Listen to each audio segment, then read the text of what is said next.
Hello guys, আমি এখন যাব কালী ঠাকুর দেখতে। আর এখন বাজে ঘড়িতে 10টা। তো ব্লগটা আমি এখান থেকে স্টার্ট করছি।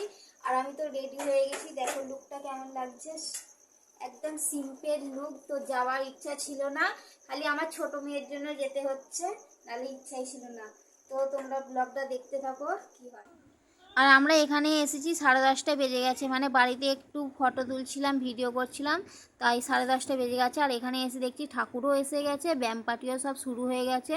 তো আমরা লাস্ট মুহূর্তে এসেছি। আর এখানে অনেকগুলো ব্যায়াম পার্টি হয়, মানে 5টা 6টা। তো আমরা দুটো দেখতে পেয়েছি, একটা পুরুলিয়া থেকে এসেছে আর একটা রাজপুর না কি একটা হেঁকেছিল। তো এখানে কোন দল কোথা থেকে আসছে সব হেঁকে দেয়।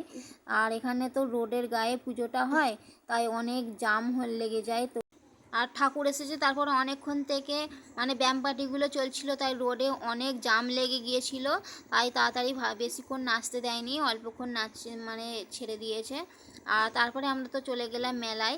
এখানে আগে বিশাল মেলা বসতো, মাঠটা অনেক বড় ছিল, এখন বিক্রি হয়ে মানে দুভাগ হয়ে গেছে, অর্ধেক অর্ধেক করে, তাই বেশি আর তেমন মেলা বসে না।